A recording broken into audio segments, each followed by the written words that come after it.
So, if we do have fuel at the carburetor and we found a decent spark, then probably the poor starting issue is due to blocked jets in the carburetor. That's a very common problem, so we're going to talk about what causes it and how to prevent it. Almost all modern petrol has ethanol added to it for ecological reasons, and it can be up to 15% in some fuels, and you can get a clue from the label on the pump, so you might say E5 or E15 for example.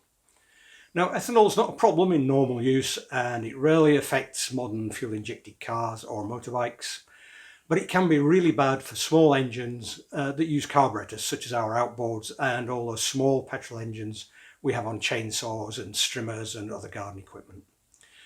There are a couple of root causes. Ethanol petrol decays quite rapidly, and when the fuel decays, it creates a varnish and sludge deposits that can block those tiny fuel jets inside the carburetor, so then the engine won't start or it won't tick over smoothly. Ethanol also attracts moisture, and that can cause separation of the ethanol and petrol, and it creates an acidic mixture in the tank and in the carburetor, and that can actually attack the metal. Ethanol also damages the rubber parts in older engines. It actually attacks the rubber, and that can be a real problem for classic vehicles like my old motorbike here. It can actually make the rubber perish and break, and then you start to get leaks and all sorts of problems. All those issues will occur if the fuel is left in the tank for extended periods. And by that I mean more than, say, 4 weeks. Now, it is possible to add aftermarket fuel stabilizers to the petrol, and they're supposed to reduce or eliminate those ethanol issues. But there's very little regulation around the stabilizer market, and it's anyone's guess which, if any of those, actually work. And for that reason, I don't use them. So to avoid the problem, what you can do is either try not to leave petrol in the engine or in the tank for long periods, say not more than 4 weeks.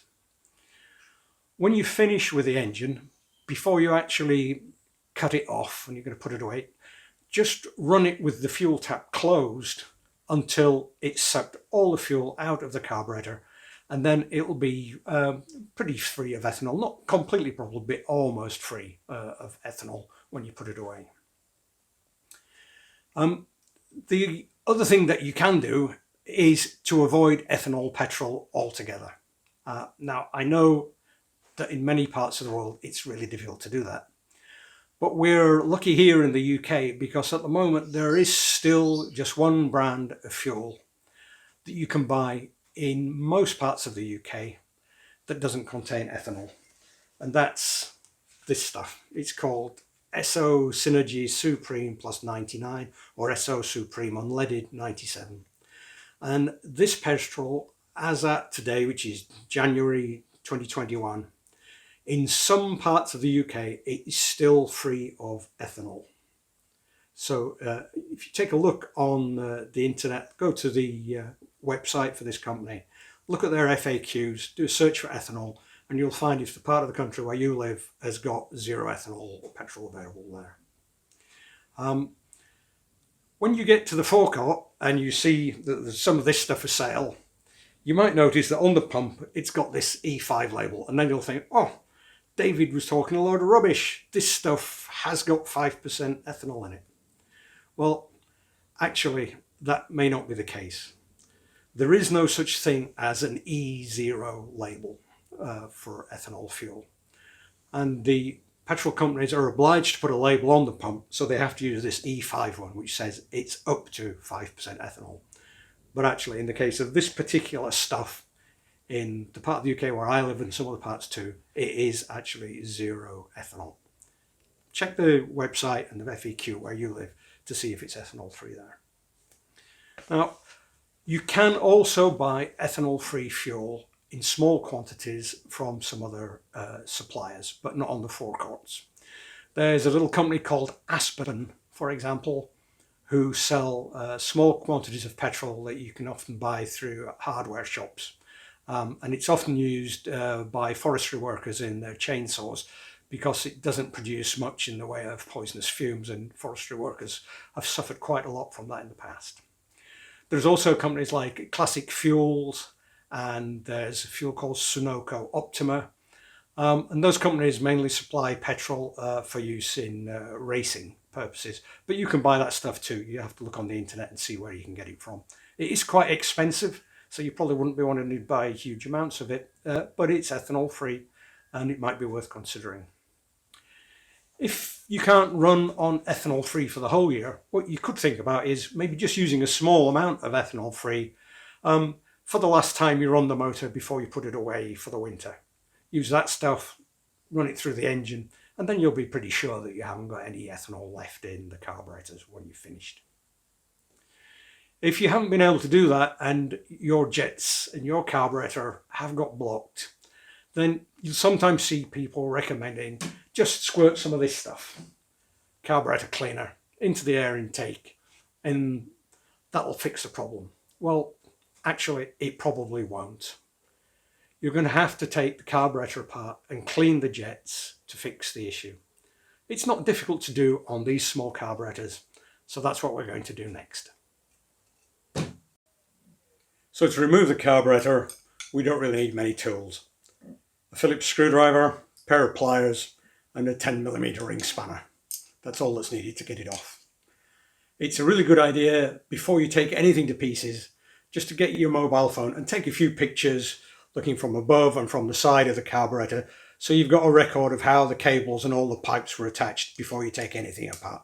Then when you come to put it back together again, you'll be able to refer back to that and make sure you've got it right. I'm just going to zoom in with the camera now so you can see more closely what I'm doing next. To start with, we're going to disconnect some of the little pipes on here just to give ourselves more room to work and to free up the carburetor. So we'll take off the fuel feed pipe from here. I'm going to disconnect this overflow pipe from here, and there is a second one on the other side here.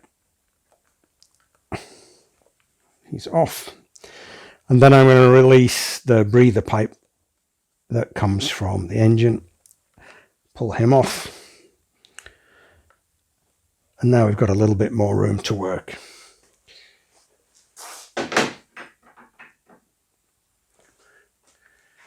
There are just two bolts holding the carburetor on.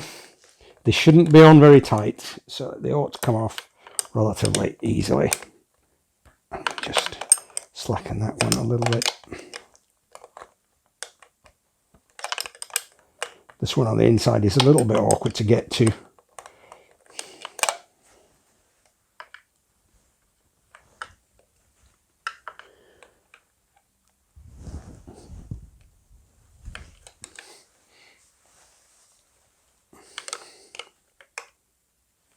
Okay, and that one.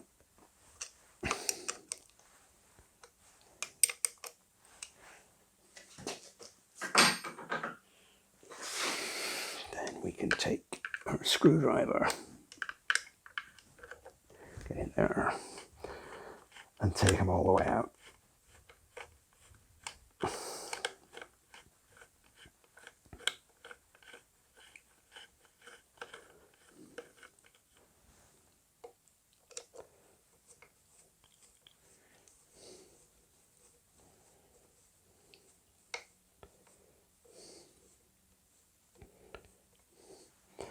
Just pause for a moment.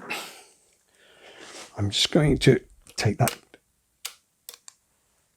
choke cable off there, and then we can pull the bolts all the way out, and everything starts to come free.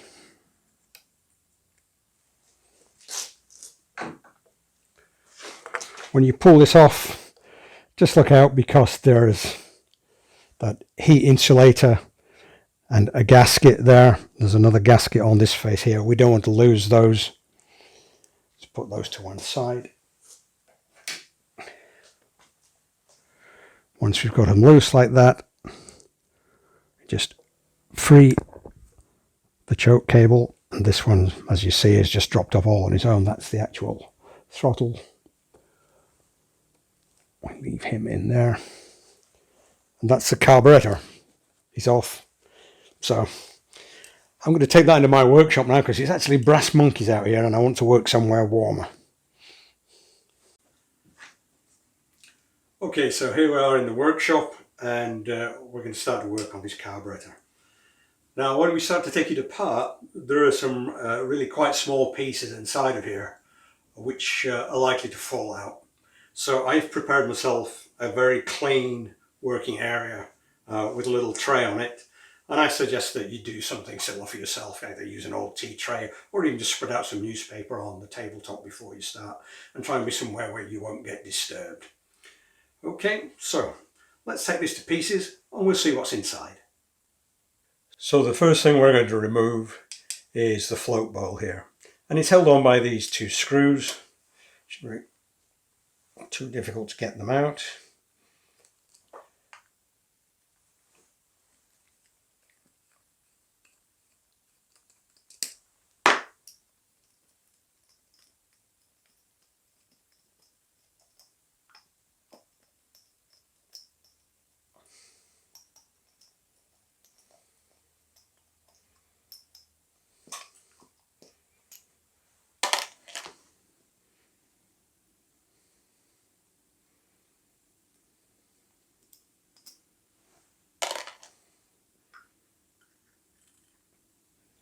And there's the inside of our carburetor.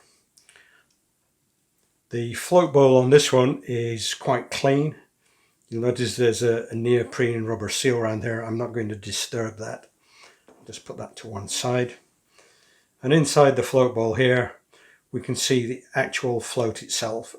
And the position of that float is what controls the level of the fuel inside the bowl here.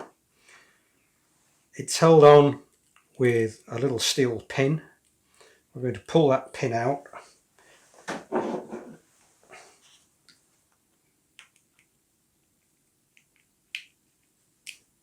There we go. Once we've done that, we can lift off the float, and what you'll see hanging from it underneath here is the valve. I'm going to be really careful not to lose those tiny little bits. We'll put those in there for the moment. Once we've got the float bowl off, the next thing we want to do is to remove the main jet. And the main jet is behind this little screw here. All these parts in here are made of brass and it's pretty soft, so we've got to be careful not to damage it. So we want a screwdriver that's the right size and a good fit in that slot. Then we'll just see if we can tease it out. And this one is coming out quite easily. If you find that yours doesn't want to come free, don't force it too much. You can chew these things up. Best thing is to get either a hot air gun or maybe even a hairdryer and get some heat on the outside of this, and then the aluminium will expand a little bit and it will probably free it up. So there's the first part, and in the bottom of here, oh, there we go. And now the main jet has just dropped straight out. Sometimes they're a bit stickier than that, and if it doesn't want to come straight out, what you'll see is, let's just put it back in a minute.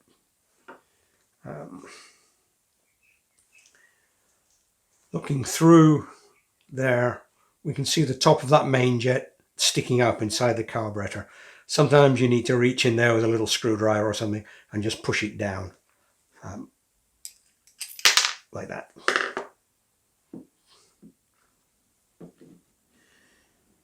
Now we've got that clean, now we've got that free, sorry, you can see all those tiny little holes in the side and of course the jet itself down there. All of these little holes have got to be completely clean.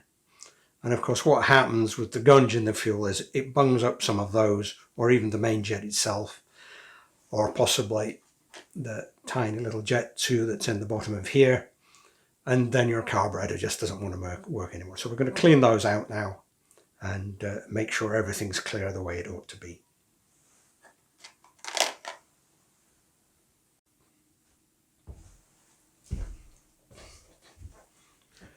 So now we're going to start and clean out these jets, and I'm going to start with this piece. It's the main nozzle.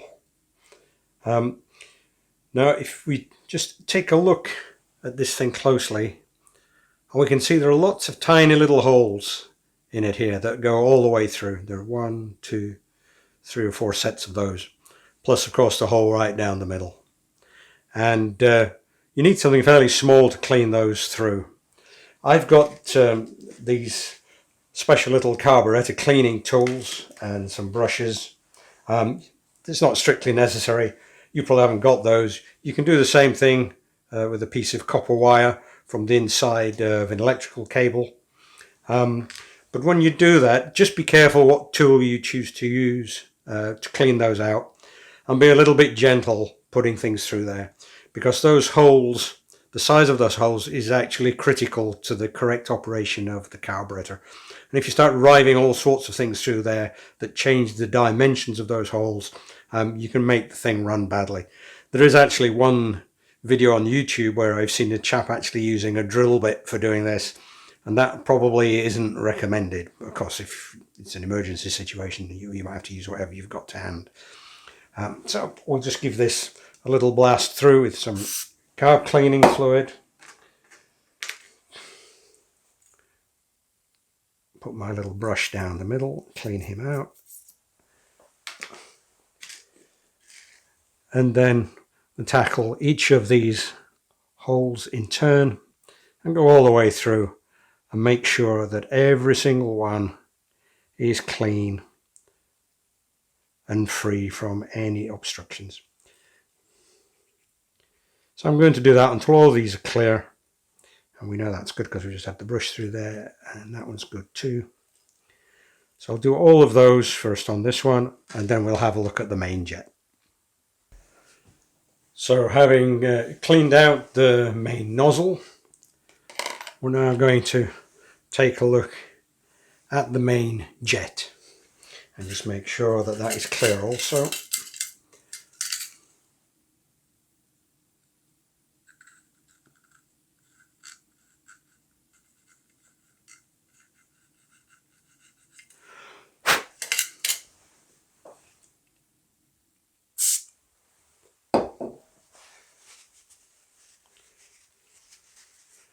He's good. Next we'll take a look at the float needle. What sometimes happens with a float needle is you get a little bit of varnish and sticky stuff on the bottom of the needle here, and that can then cause it to stick inside the valve housing, and you'll either get it stuck fully closed or fully open, so you'll either get no fuel or too much. I'll just give that a little clean.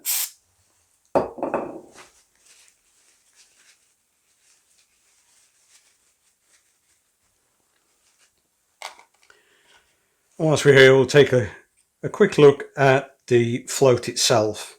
The purpose of the float is to control the fuel level inside the chamber here, inside the float bowl. And for it to do that properly, it needs to float at the correct level. And very occasionally what happens with a float is that it will start to leak. And when it does that, petrol gets inside, and so it loses a little bit of its buoyancy, and then the float doesn't sit at the correct level in the reservoir there anymore, and usually then that will make the carburetor run a little bit rich. If that happens, you can actually hear it. If you give it a shake, you'll actually hear the petrol slopping about inside. That one's absolutely fine. We'll also clean out the seat where the float valve goes. Let's see what's in there.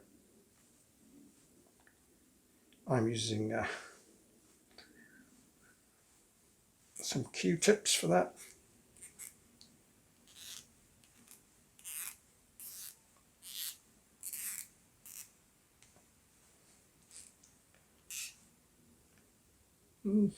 There's a little bit of dirt in there, but not much. It's pretty good. We'll just blow through some of these jets. When we do this, I'm going to hold it away from my face so I don't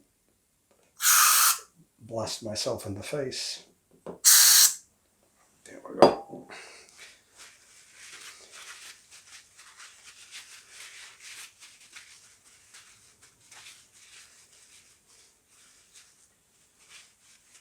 So that's the main jet and the float valve cleaned out.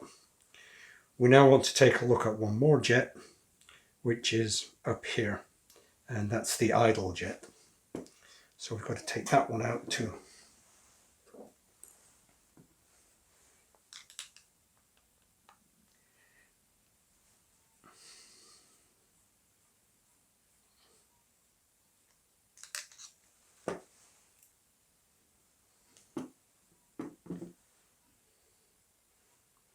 And as you can see, that also has a couple of these tiny little holes in it, and we want to make sure that's all clean.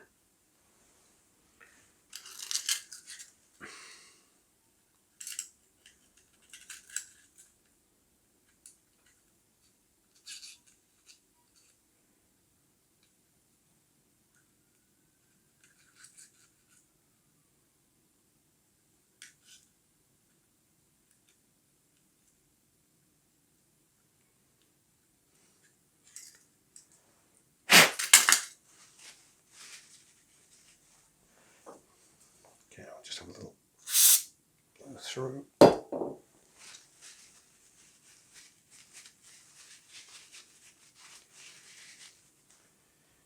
Just put in there for a moment, and we'll just give a quick blow through here too, again holding it away from our face. Then I'm going to pop that slow running jet straight back in.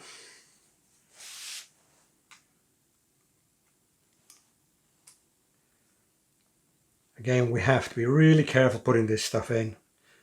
Be careful not to cross thread it. Don't apply too much force. This stuff is really easily damaged. I'm just going to nip that up very gently. And that's our carburetor clean. And we can now put that together again and return him to the engine. Reassembling now then is pretty much just the reverse of the process we used to take it apart. So I'll put the main jet in first. It just drops in that way, up, and secure him with this one.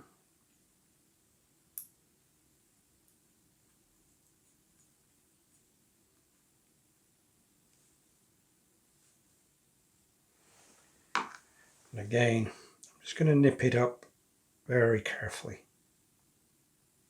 That's all it needs. There's no need to force anything. Once we've done that, we can replace the float and the float valve.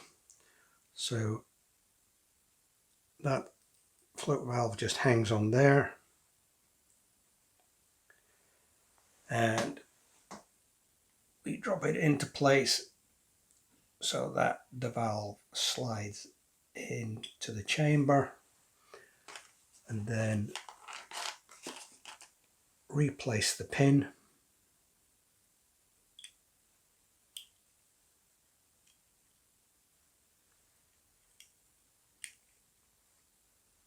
Push it in there, and then I'm just going to push that pin home.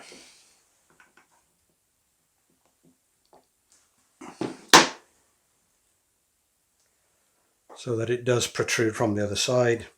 And that's now in nice and firmly, and the float is moving and opening and closing the valve as it should.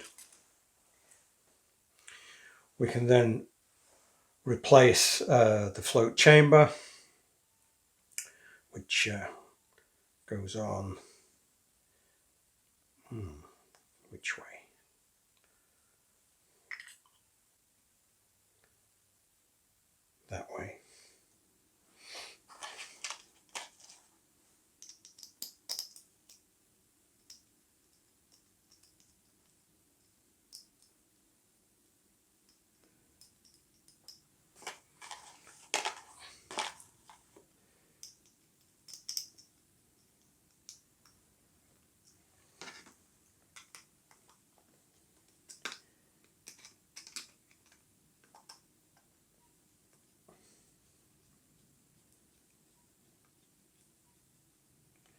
I'm just going to be careful to tighten these two screws up evenly.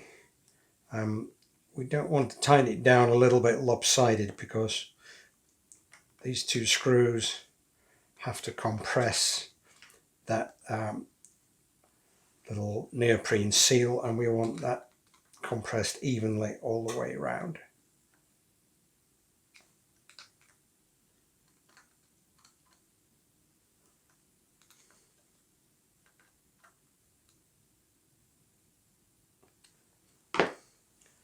And that's it.